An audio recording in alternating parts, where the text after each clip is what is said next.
Keys to the Shop, episode 159, addressing unconscious bias with Lauren Lathrop of Mill City Roasters. Hello everyone, and welcome to another episode of Keys to the Shop, where we give you insights, inspiration, and the tools you need to grow as a coffee service professional. My name is Chris DeFurio. I'm your host for the show. Thank you so much for joining me today. This is going to be a hugely instructive episode addressing unconscious bias. Lauren Lathrop joins us to talk about this, and she does a fantastic job breaking down the subject and helping us with some steps and action points to apply to our lives in the shop. So really looking forward to that. Now, if you have not subscribed to Keys to the Shop, I would encourage you to do so. Just hit subscribe wherever you get podcasts so you will never miss an episode. And of course, if something resonates with you and helps you here, chances are you know somebody else who it might help, and I would encourage you to share this episode with a friend. Keys to the Shop is brought to you by Prima Coffee. Prima Coffee is a leading specialty coffee equipment supplier who curates the best equipment from around the world to fit perfectly with the needs of both their commercial and enthusiast customers. So whether you're looking for something for a home bar setup or you want to outfit your cafes with the best equipment available, the folks at Prima Coffee are the ones to go to. Simply go to prima-coffee.com and explore their website and see what I mean. They have a very wide selection, and they have a lot of resources also to help you use the equipment properly. Really helping you make great coffee at home or in the coffee bar is what drives them. So if you're looking for the best equipment and expert assistance to go along with it, then you don't need to look anywhere else except prima-coffee.com. Reach out to them via phone or email. Let them know you heard about them on the show. Thank you so much, Prima, for your support of Keys to the Shop. This episode is also brought to you by the Pacific Barista Series. This is a line of plant-based performance beverages that are designed specifically for the professional barista and the standards for excellence that they demand. So you could be using oat, soy, coconut, rice, almond, whatever your choice. You're going to be using a fantastic product that takes the heat from steaming, produces unmatched silky texture, and keeps the flavor balance of your beverages focused on coffee. Now, all of these things make it a perfect choice for your cafe's menu. And of course, Pacific, a huge supporter and cheerleader for the barista and specialty coffee community around the world. Great people to work with and fantastic products that just prove how dedicated they are to the industry. Go to pacificfoods.com. Get this in your shop. Test it out. See what I mean. I know you're going to be really pleased with the results. pacificfoods.com. See what the Barista Series line of plant-based beverages can do to elevate the non-dairy offerings in your cafe. Thank you so much, Pacific, for your support of Keys to the Shop. Okay, so today we get to dive into a subject that is not talked about enough and is talked about more and more these days, thanks to the efforts of people like our guest, Lauren Lathrop. We're talking about unconscious bias. This affects all of us, and we all have it to some degree, and it affects the way that we treat other people, the way that we think about them, the assumptions that we make about their likes or dislikes, or their deserving or not deserving service or promotions. There is a whole world of unconscious bias beneath all of the decisions that we make. And the fascinating part about this is that unconscious bias is neither good or bad. It just is. And we dive into that idea and many more ideas in this conversation with Lauren. This is a really critical conversation to have always. And I'm really excited to have Lauren along on the show to talk about it with us. Lauren works as part of the education team at Mill City Roasters in Minneapolis. She recently moved there after 10 years in Portland, Oregon.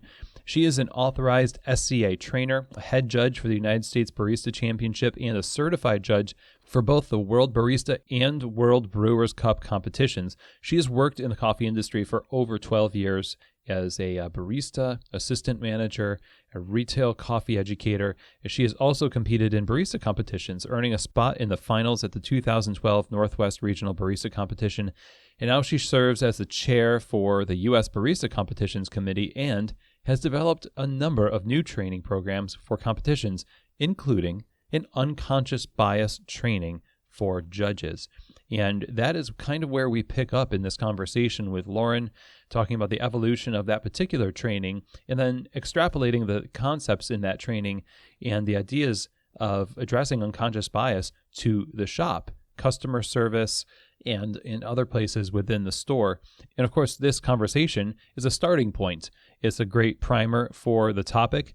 And I know Lauren encourages everyone to go and explore the subject further on their own and study it as she has studied it. And I'm excited to share this conversation with you as a jumping off point to further discoveries about unconscious bias and addressing it. So let's get right to it. Here now is my conversation about unconscious bias with Lauren Lathrop. Well, hey, Lauren, welcome to Keys to the Shop. Hey, thanks for having me. Yeah, it's great to have you on the show. I've been learning more about your work with unconscious bias training with the competitions, and it's really just fascinating stuff, and I'm excited to get to talk about it with you today.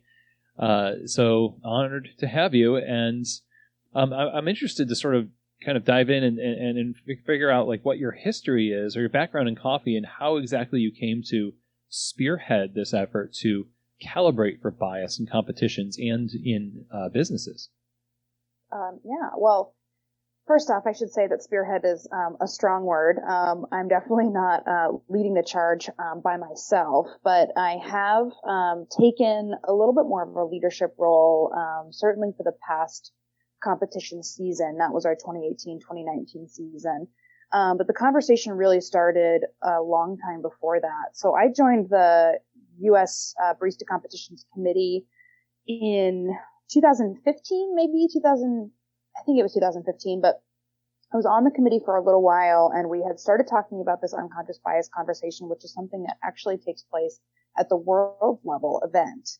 And several of the committee members for USBC are on our certified world's judges, and a few of them serve on the committee for the world's competition or are representatives for the US. And this conversation sort of came up that world's judges have this unconscious bias conversation prior to the competitions, and that we should really think about doing something similar. So a subcommittee was formed with myself and a few other committee members just to start to flush out some general topics of conversation and some points that we would really want to hit to introduce the idea of unconscious bias to our judges and start the conversation about bias in competitions. So it was myself, Kat Adams, who's on the committee, Missy and Werfe, who is also on the committee, and I think a few others have helped out here and there. But we together kind of created a little bit of a slideshow presentation and an outline, and really just borrowing from, if you search unconscious bias on the internet and find a couple peer-reviewed academic articles, what you're really going to come up with is types of unconscious bias and, the role of unconscious bias in society. Where I think I took a little bit more of a lead on this project was looking for some more specific examples of where the idea of unconscious bias really comes into play in competitions, barista competitions specifically, and how judges might be impacted by different types of bias when they are judging, when they're doing that job.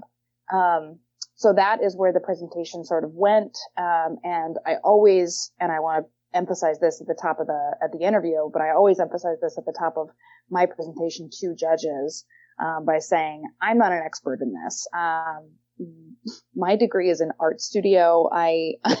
Everything that I've learned about bias, I've learned through reading and research, and I am in no way like a psychologist or a social scientist. This is stuff that you can learn yourself if you want to dedicate the time to figure it out.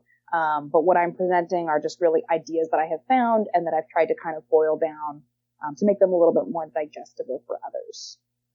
Well, thank you for that work. And, your unique position as a coffee person allows you to see where this is an issue for coffee people, in particular with competitions. But beyond that, as a coffee educator, you've had the experience of seeing this in shops just as much as in competition. But I want to focus in on the competition a little bit and ask how has this impacted competitions, with the existence of bias impacted competitions, and since you've been doing this training, how have you seen it make a difference? Yeah, for sure. So, you're right. Like in my role as a coffee educator and trainer, I focus, some of my coursework that I teach is on customer service. And so when we're thinking about the customer experience, we're also thinking about human interaction experience. And that's kind of where I've actually started to borrow this conversation from competitions and apply it to, retail barista training. When we're looking at competitions in coffee, and this is not specific to barista comps, this is any presentation-based competition. So you're looking at Brewers Cup, Coffee and Good Spirits, a little bit of roasters, not so much cup tasters, because cup tasters is purely, kind of an objective competition. But barista, very much so. When you have someone really presenting information and talking to their judges and engaging their judges, and then also delivering a sensory experience, there's tons of places for bias to come into play. One of the points that I kind of make early on is a lot of bias has happened before a competitor ever reaches the competition stage, right? We're talking about bias in hiring, bias in promotions, bias in who gets to go to competition, who gets supported for those types of things. Competition is tremendously expensive for baristas if they're not sponsored by their company. Things like wares, coffee to practice with, hours on the machine. All of that is given to, historically, I think traditionally, very privileged people.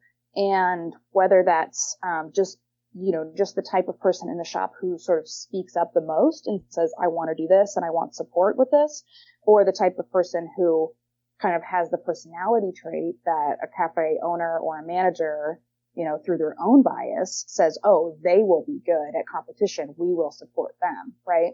So before judges even have this conversation, there's all kinds of implicit bias that has already occurred to kind of whittle down the field of who we actually get to see at competitions. And that's a big issue that, I tell my judges, we can't fix all of that. That's happening, all over the country and all over the world.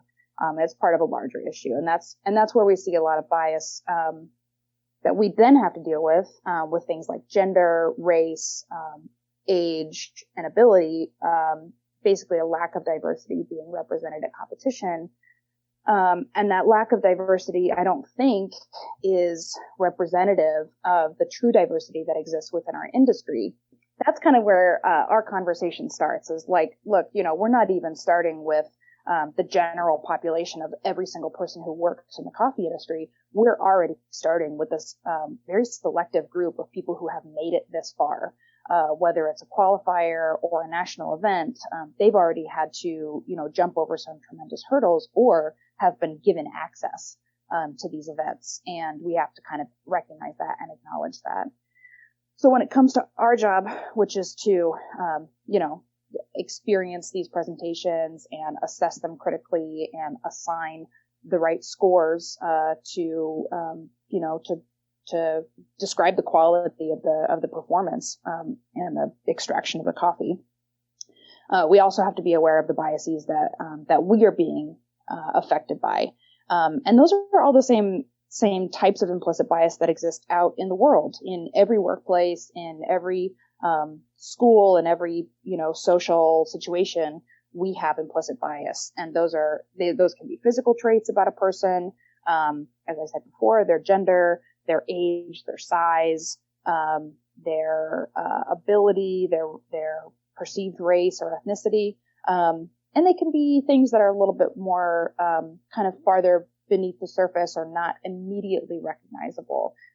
Things like speech patterns, body language, accents, behavior, tone, eye contact. And then there are things that you really don't know about people until you really start talking to them. That's the stuff that's kind of farther down beneath the surface. Religion, political leanings, preferences, sexual orientation. And another kind of big takeaway to start our training out with is this idea that bias is not bad. And you'll see that a lot when you start to kind of dive in and do some of your own reading, is that implicit bias or unconscious bias is just our brain's own kind of hardwiring to find shortcuts and save time, right? We're just looking for patterns in behavior or types of people that we can lean on to get to the point faster, right? We always use the example of like, you wake up in the morning and instead of making 100 small decisions about how you're going to get out of bed and how you're going to walk down the hall and what clothes you're going to put on and what food you're going to make and, the order that you're going to do things, you're going to fall into patterns. And those patterns have been developed by behavior that you've experienced in the past. That's bias. And it doesn't have to be negative. And I think one of the goals of competition is to take the stigma out of the word bias and instead just say, look, this is happening. It affects all of us. Let's acknowledge it, be honest with it, try to get a little bit more comfortable with it so that we can talk about how to not let it impact our behavior as judges. And so with all that said, it's like that must mean that there is, it sounds pretty balanced in the way that it's being applied. And once you recognize those patterns, that can have a huge impact on the way people think. You're talking about some pretty primordial things in the human brain pattern. So how has that really taken a shape in terms of impact to the competitions? Yeah. So, well, first off, one of the things that we, it's a very big conversation. Like you were saying, it's kind of, this is our, sort of the animalistic part of our brain, sort of relying on things that we're not, conscious of. And so it is a really big challenge to say, hey, ignore all your bias. And I don't think anyone is ever going to be able to do that. I don't think that, it's a realistic expectation for any human being to say like, oh, you have bias now, just like don't pay attention to it. So to make it a little bit more approachable, we try to break it down into a couple different types of bias. Again, kind of identifying those areas where, I and some other people kind of saw it coming into play with competitions. Things like task bias, when you kind of close your eyes and think about who's best for a specific job. In this case, like who do we picture as a barista champion? That's a task, right? And if you have an idea of what that person looks like or sounds like or who they are, then that's a bias. Things like numbers bias, like who do we see most frequently winning these events? What type of people are those champions? Do we expect the next champion to look like those previous champions? That's a bias. So kind of breaking it down into some much more real world kind of relatable examples is very helpful. The way that I think that this has started to make a difference in competition is, like I said before, it's opened the conversation up to people feeling more comfortable saying like, oh yeah, I have a bias towards that specific type of coffee, or I have a bias towards that coffee company because I think it's very cool, or oh, this person is using this brew method that I've never been able to brew a really good cup on, so I have a bias and I expect this coffee to not taste very good, right? And so we can tell each other in our group of judges, hey, I might have some bias here, this might come up again in our conversation later, but I also kind of try to deputize our judges and say, judges spend a lot of time doing what we call kind of deliberation and calibration, where we go away from the performance, we sit down and we go through our score sheets together, we share our notes, we share our scores, and we calibrate so that we can kind of come into a closer range of scores so that the feedback for the competitor is much more useful. And that is where we see conversations come up where someone's really holding to or sticking on this point of like, no, this is why I'm scoring this number. And my kind of call to action for judges is it's okay to tell another person, I think you're speaking from a place of having a little bit of bias here. And we've already had this conversation. This unconscious bias training happens during calibration day, which is the Thursday before an event, before a competition event. And so that's kind of all in our minds. And I'm saying it's all right to say, hey, look, Lauren, it sounds like you're sort of biased against this natural process. And you think that it's not a good coffee to choose for espresso, but but that's what this competitor has chosen, and it doesn't matter what you think it should taste like, right?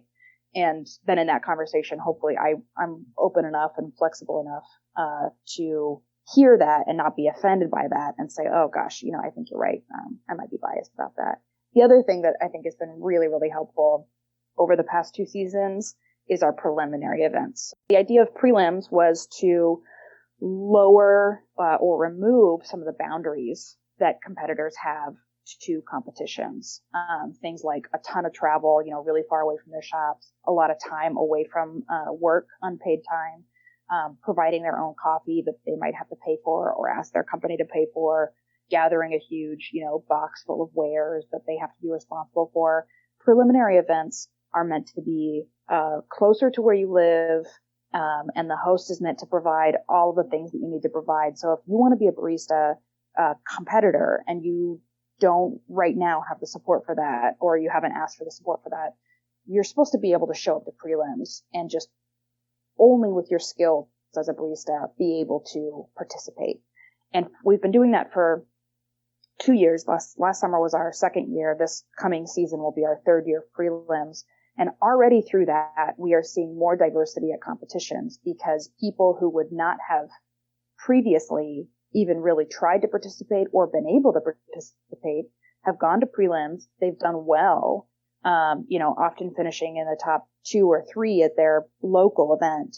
And then they're able to either get support or go ask for support or even just, simply have the confidence to go to a qualifier and say, I might be better at this. What it's also done is it has brought us more diversity in the judging pool for the same reasons.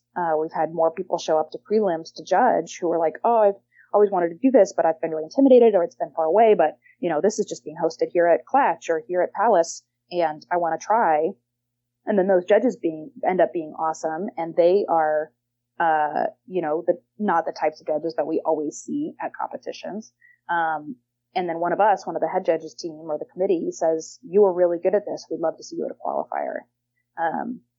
So those events have helped a lot and not eliminated the need to have this conversation, but definitely been a huge, huge positive thing for these events. Wow. This sounds like it has really made an impact on the how much of representation the competitions can be of the diverse community of coffee. As you said earlier, that you believe that the community of coffee in reality is much more diverse than what competitions represent. And yeah, that's definitely my experience as well. As you work in shops, you see that every day, and then you go to competitions and you don't see that. And totally. So that addressing bias, and especially I like what you were saying about how you make it okay to talk about bias in a way that doesn't make the person who says they have bias seem like some five-headed monster. Like how could you have bias? I mean, yeah, exactly. The idea that we all have bias is sort of a level playing field. Don't consider yourself all high and mighty. Let's kind of help each other get better at this. Exactly. Yeah. All of this, as you're talking, I'm thinking in context of the shop, about how you had mentioned the things that happen before a competitor gets to the stage. Now, whether or not they compete, employees are subject to the judgments of those who hold the keys to their career, their managers or their bosses, and they make judgments about their performance and if they're going to be a right fit from the time they're hired to the time they're promoted and onward. And so I suppose my next question would simply be to, bring this to the shop and say, how does this translate over to the way that we operate with bias in the store? What are some of the things that you've seen in the store level that is important for us to recognize as being some of the most kind of pernicious forms of bias? Well, that's a really good segue, a really good way to relate it, I think, to the shop. And I think your question has to do with more like staff-to-staff interaction or like manager-barista kind of bias or barista-barista bias.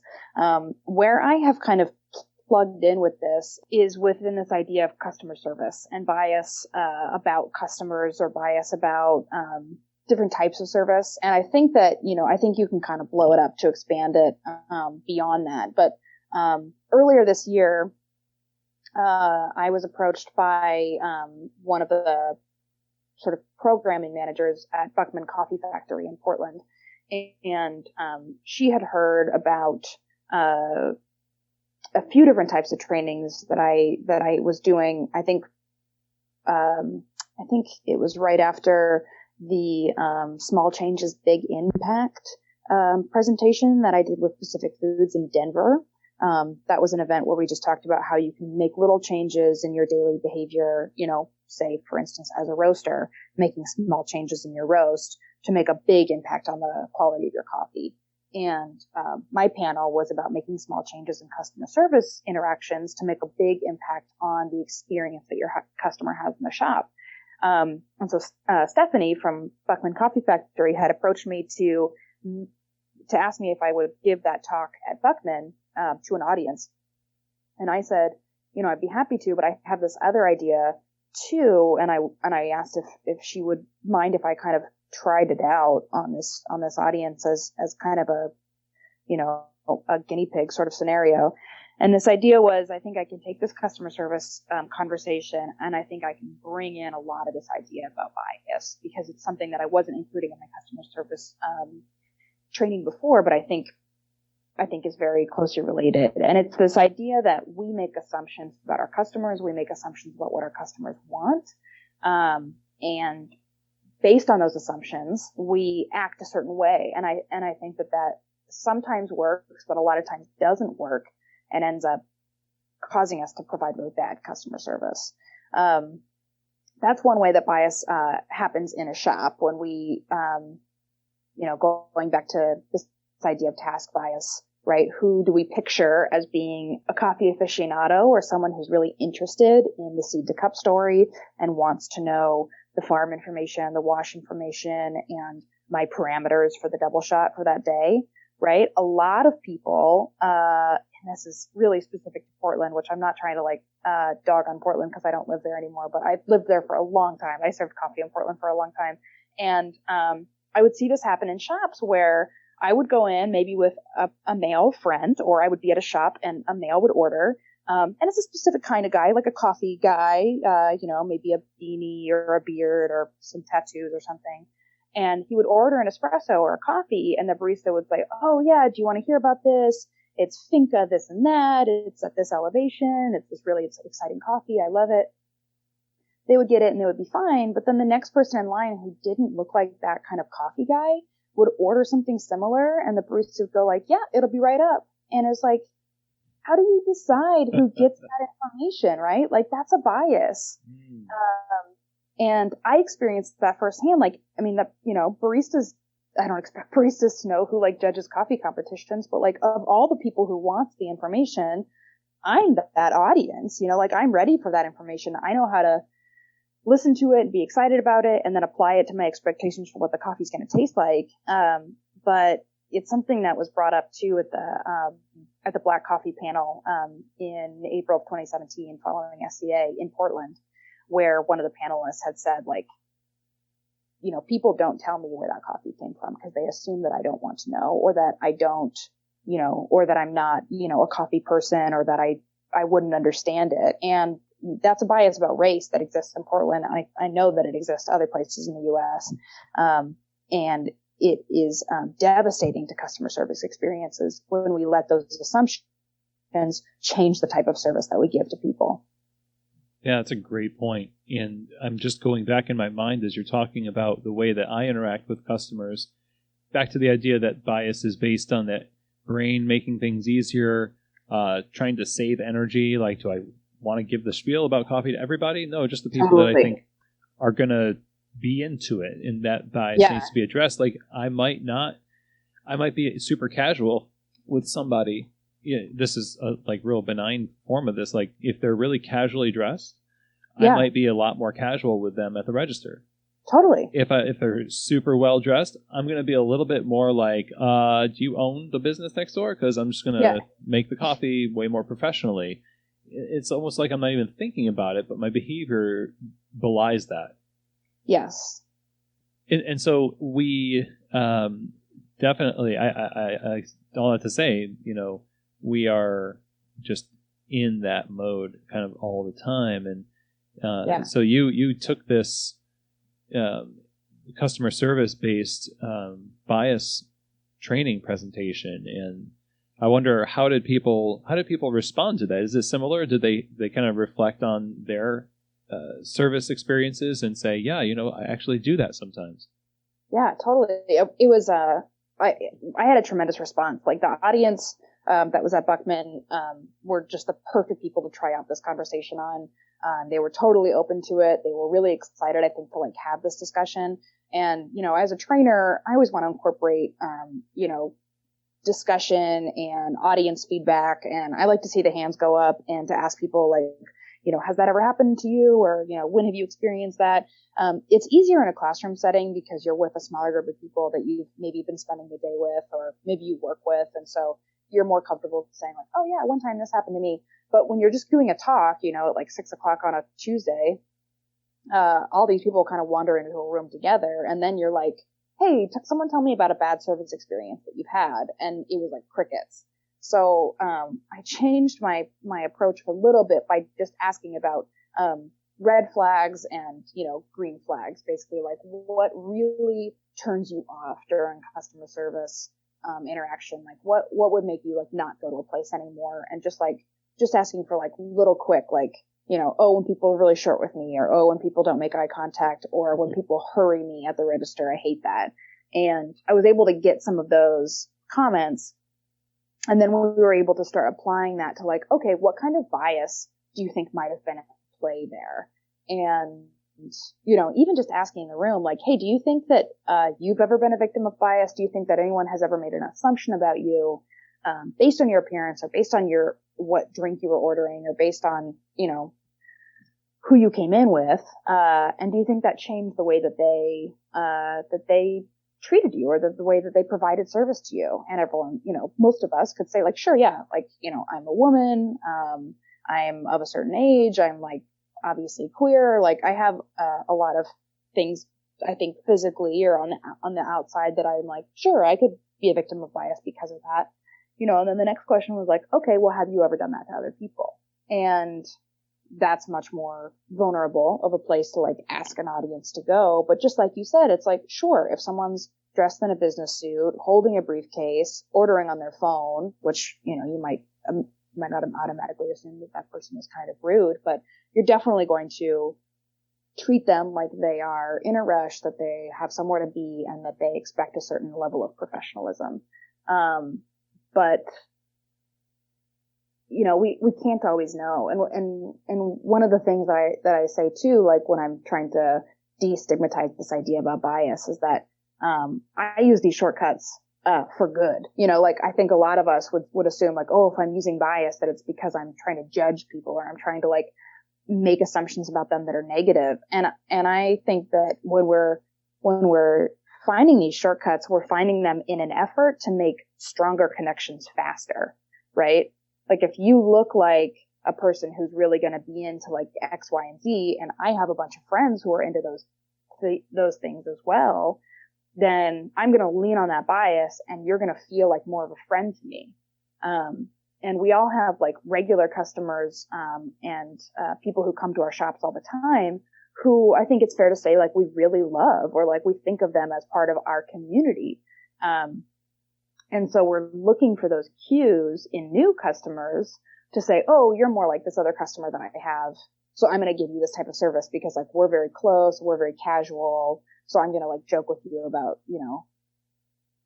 something that's totally unrelated to the coffee shop, because I am assuming that you'll be okay with that. And yeah, it can get a little sticky, but it's, I guess what I'm saying is it's, I think that it comes from a place of wanting to be good.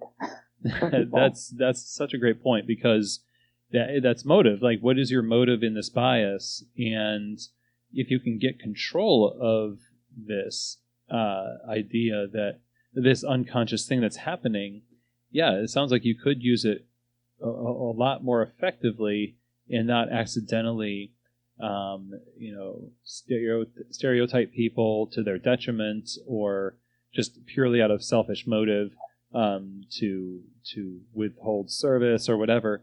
I really, the question that comes up here though is, what do you do when you're right? What I mean by that is the cell phone example.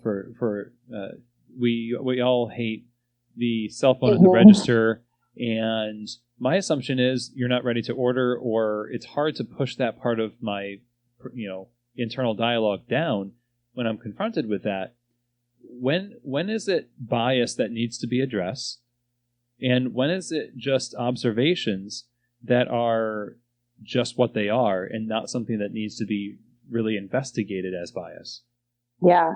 Well, I think that example is fairly easy because we're talking about notable behavior that's happening in front of you versus assumptions that you're making based on something you can't see, mm-hmm. right? Subconscious bias is stuff that's impacting us in a kind of in a behind the scenes way.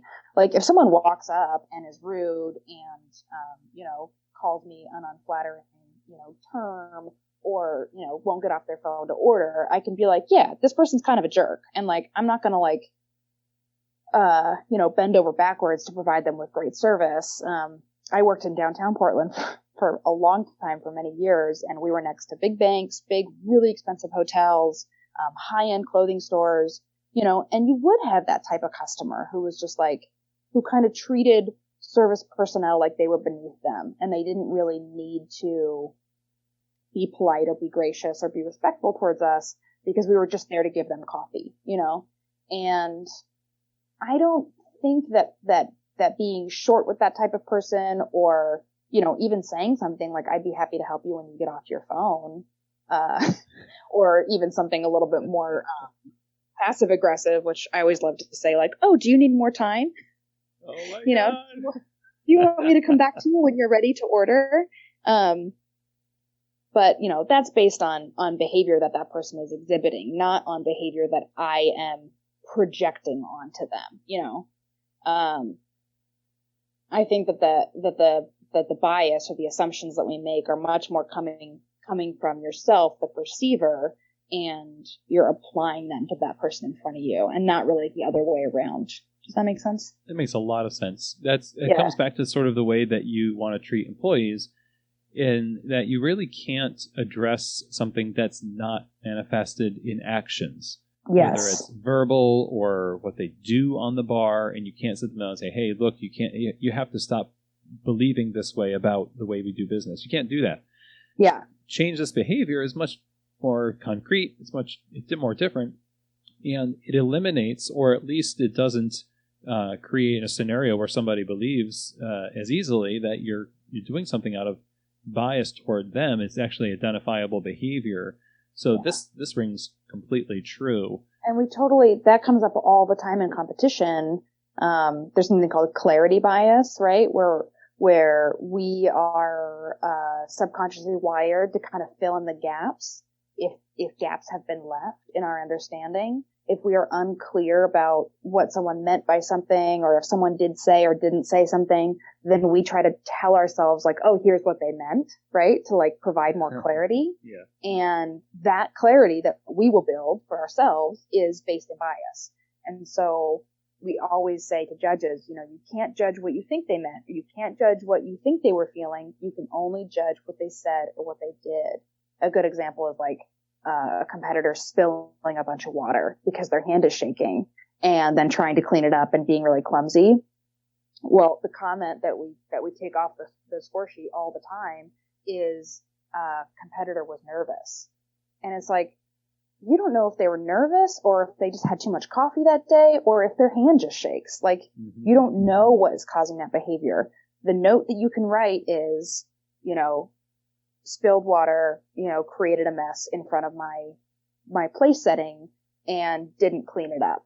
That's a few points off of attention to detail, or 1 point, or whatever it is. You can only comment on what's observable, the action that you can see.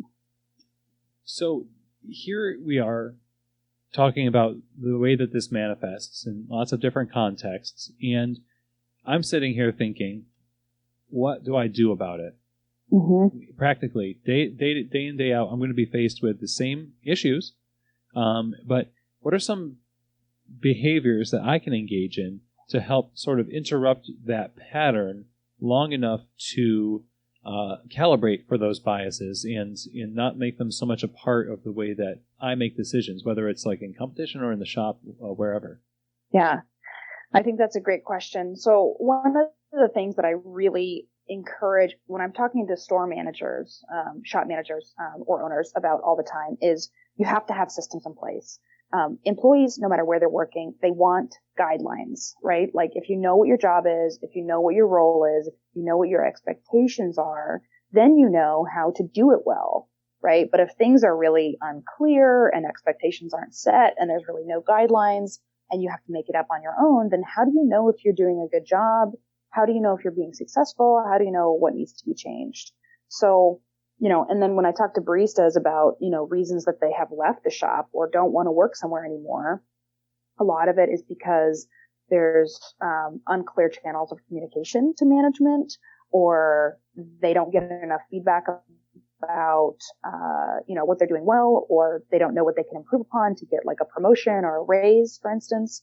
And so all of this, I think, can be solved or helped with the creation of regular check-ins, talking about staff meetings, where expectations and guidelines are clearly set out and talked about.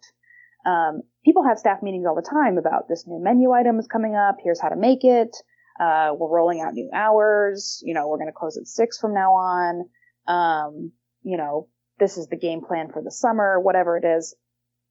But I don't see, or I don't know how many of those shops are having conversations about code of conduct, staff interactions, customer service standards, and setting guidelines around those types of interactions. And I think that the best way to kind of establish solutions from bias is to have a game plan for how staff interactions happen, how employee interactions happen, how performance reviews happen, and to let people know ahead of time, this is how this conversation is going to look. This is what we can say. This is what we're not. This is the type of language we won't use with people. And in the example I gave earlier with the barista who maybe gave one customer a ton of farm info and the other customer got 0 farm info. Well, if that store had a policy that said, if anyone orders a straight espresso with no accompaniment, right, no steamed milk or flavor, then you ask them if they want to know more about the farm. That just goes for everybody, Or maybe we don't offer to have conversations about the farm, but we have printed materials, like a little postcard or like a little, tabletop that's like, hey, today we're serving this coffee. It's from this farm. If you want to know more, ask your barista, So you're like putting the impetus back on the staff to just be ready to field conversations from people who have self-selected to be curious about that. But that way everyone gets the same treatment. Everyone gets the same kind of interaction and engagement. So I think that there's a way to put policies in place that can limit the opportunity for bias to impact the customer experience by sort of creating a lot of regularity and consistency. But I think that also kind of bleeds into, staff interactions, and especially like, employee manager conversations and interactions, just by saying ahead of time, here's when these conversations are going to take place. Here's what we're going to cover during them. And to leave a lot less up to we'll cross that bridge when we come to it. We'll do that check-in sometime down the line. Yeah, I really am a fan of where you're going with that. The systems around these areas that don't get a lot of attention, because the manual oftentimes is just a manual on how to make the drinks and coffee focus, but not the relational side of things, not the service side of things. And that's so much a part of what determines a great working environment and a great environment to be a customer. But there's nothing to support it. That's great advice. And imagine even if you put out your first, let's say your first version, because of a system, you're going to have some kind of bias infused into that system. Totally. I think. And so you probably wouldn't want to approach it like, okay, so from this point forward until eternity, this is going to be the system that we have in place. Like our bias training with judges is a living document. Like it exists on Google Drives. We change it all the time, or at least I change it all the time. And I always tell people at the top of that conversation, you've heard this training before, but you haven't heard like this exact training before because we're changing it. We're updating it. Like, again, I don't know what I'm doing. Like, I'm just basing all of this on my own reading, my own kind of reflection. And I think that's a really healthy place for shops to be as well. It's like, listen, we may not do this right the first time, but we really want to be better at this. And so we're going to try. What's not going to happen is we're not going to improve or start to mitigate bias, by not talking about it and by not doing anything.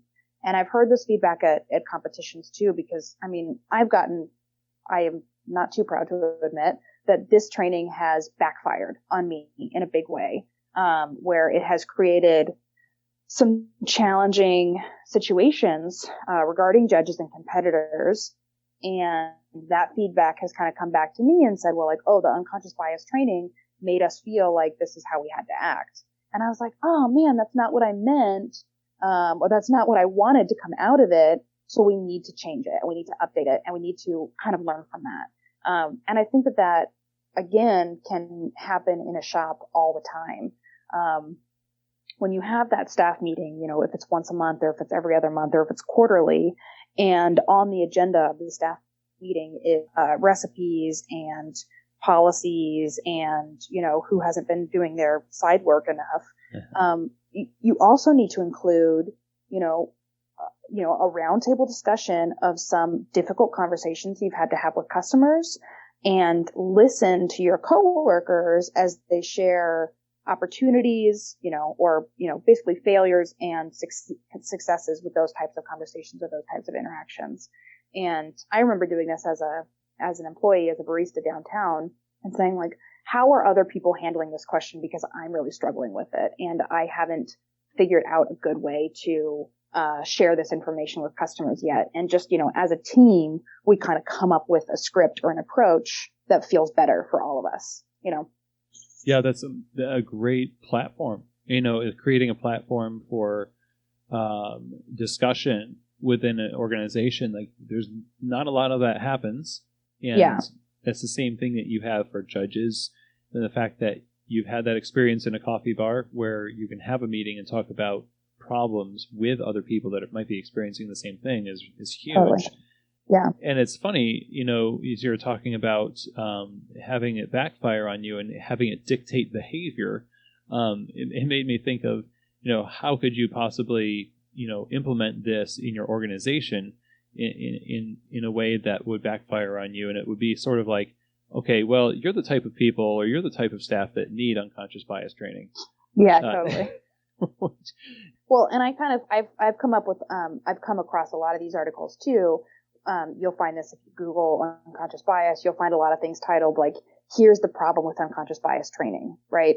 And it's totally a double-edged sword where I was going to kind of mention this idea earlier. I had this note written down. There's something called a bias blind spot, which is a term that was coined by a social psychologist whose name was Emily Cronin. And a bias blind spot is an area where you think you're unbiased, right? Or you don't think that you're being influenced by bias in that way. And by having an unconscious bias training, there is a risk that some people will walk away from it, or even like the facilitator will walk away from it saying like, problem solved, like we're good now, like we're done with this. And that is absolutely not true. Like I said earlier, it's really just about talking about the fact that this exists and it is affecting us and we need to be aware of it and then like go forward. And there's one really great TED talk about unconscious bias where the presenter says like you need to walk toward that bias. You need to go closer to it and investigate why you have that bias or why that is impacting your thought process, and not try to ignore it or push it out of your mind because it's only going to get louder. I use the analogy a lot during training of like, there's nothing more dangerous than a first year barista or maybe a second year barista. Someone who has learned just enough about coffee and espresso extraction and wash processing and roast profiles that they just think that they are the expert. And then they just totally talk down to other people. They're super pretentious. They're really condescending. They think that they know so much that there's nothing else that they can learn. And, I meet those people all the time. They're some of the worst people to have in class because they just sit back saying like, I know how to pull a shot. Like I am not here to be taught how to pull a shot. And you're like, okay, like it's still my job to tell you how to pull a shot. So I wish you would just, play along. The best person in class is someone who has been in coffee long enough to know that there's so much that they still don't know, and that they have so much left to learn, or even that some of the things that they may know could be incorrect, and that they're willing to change them. And I think that the same thing happens with bias and with customer service. Is like we all have a lot left to figure out, and the worst thing that we can do is get stuck in a rut of thinking that we're right or that we have kind of fixed these issues permanently and that they won't come up again. Well said. I mean, we're all walking this journey of coffee together, and yeah, the arrogance of those that phase of your career oftentimes is what causes well-meaning owners to promote you too. Yeah. And so the first and second year barista that knows everything, it's like, oh, you know a lot. Let me put you in a position of power. And now, oh my God, yeah. And then they're like in charge of training other people, and then they like empower this whole army of like really like awful baristas. Yeah, and so the bias just gets even worse and worse. Yeah. And so I love that you brought up that practice that walking into the bias and sort of addressing it individually. In yourself to see if you have it instead of avoiding it. I can even see trying to avoid dealing with it yourself, especially if you're a boss or, equally if you're a judge. If you're a judge, you have the fate of the competitor in your hands, literally. And if you're a boss, the same thing applies. So it might be tempting to sort of scapegoat the system, use the system as a scapegoat and say, well, I'll just rely on the system too instead of addressing it individually.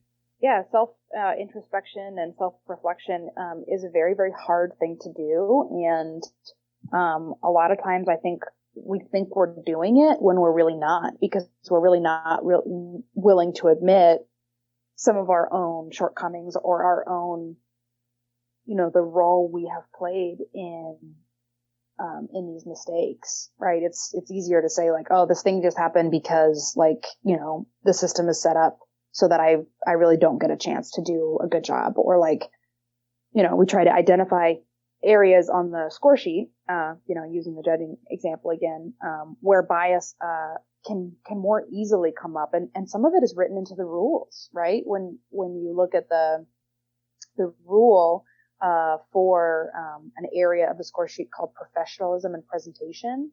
That whole section is like a huge opportunity for bias, because what is professional to you and what is professional to me might be very different. When it says like we're looking for a barista champion is going to be someone who demonstrates passion and knowledge of the industry. It's like, well, I don't like. There might be 100 different ways to demonstrate that you're passionate. And for someone, it might just be like talking really loud and being really animated and getting really excited. And for someone else, it might be like getting kind of choked up and like teary eyed. And like, which one of those is more passionate and which one of those is more professional? It's like, it's very, very hard to say. And yeah, so that's why it can be easy to say like, well, it's not me who's biased. It's like, this is part of the system. And I can only just use the tools that I have. So we just, we have to be kind of in conversation about it all the time and willing to like let go of some of the standards that we have fallen back on in the past, and let go of some of the behaviors, the patterns of thinking that have helped us before, and be willing to approach new, situations as if they were new. I think that is kind of a good way of like getting out of those bias ways of thinking is just say, like, this is totally new. This has never happened before, even if it feels like it has. And think about how you would want to respond to it. That's good advice. I've really loved this conversation because it brings up so much stuff that gets covered up and doesn't get looked at often enough. And I love the work that you're doing to bring it to people's attention, and so honored that you shared all this with us today. What would be your final advice to us as we approach this? I know we just kind of mentioned about how to approach it individually. Just what would you love to communicate to everyone about this subject as we end here that will help them more successfully address bias wherever they are in the coffee industry? Ooh, last piece of advice. I think the biggest takeaway for me is the thing that I kind of start the conversation with, which is bias is not a bad word. We are programmed as human beings, as animals, as cognitive beings, to use bias every day in a way that helps us build relationships, make connections, save time, get things done. And if you look at bias as a tool, then, a tool for good, a tool that can help us succeed or achieve positive goals, that's a very healthy place to start with it. And then from there, we can say that, bias will become an issue, or will become something negative if we allow it to affect our judgment in a way that negatively impacts others. Or if our bias is based on a belief that's not true, that we think is true, right? So my kind of big takeaway is be aware that bias exists. Don't be afraid to admit that you have it. You do. We all do. But be critical of it and be vigilant and be aware of where it's coming into play and be brave enough to ask yourself, is this something that I think is true, or is this something that I know is true, or is this something that I can see is actually true? And then how do I want to act based on that? Just stay curious, question everything. Lauren, thank you so much for taking the time to talk about this with me and with us. It's really been fascinating and very, very useful. So thank you very much. Absolutely. Thank you for having me. It's been a pleasure. Well, this was definitely such a fascinating and useful conversation to have. Again, as I mentioned in the beginning, hopefully a jumping off point for further investigation on all of our parts into unconscious bias. And I love the concept that the common thread that goes through this conversation of the fact that we all have unconscious bias and that we all need to sort of investigate the way that it influences the way that we treat or perceive other people. We want to be able to know that we're acting in good conscience toward people and that they are doing the same with us. And as we build our businesses and we build our careers, taking time to examine motives and to examine ourselves, especially around this particular topic, is so, so critical. So, Lauren, thank you so much for the work that you're doing in this area. You've inspired us to continue to learn about this and apply it to ourselves and our businesses. Thank you so much for coming on the show and sharing your wisdom with us. Now, if you want to get in touch with Lauren and you have more questions about this, you can reach her at the email address lauren@millcityroasters.com. Now, if you want to reach out to me, you can do so by emailing chris@keystotheshop.com if you have questions, comments, or feedback. If you want to reach out about working with Keys to the Shop Consulting to help you take your coffee business to the next level, that is the email address to do that, chris@keystotheshop.com. Thank you so much, everyone, for joining me. I hope that this was hugely instructive for you and inspiring. And of course, as always, I hope that this episode has truly given you keys to the shop.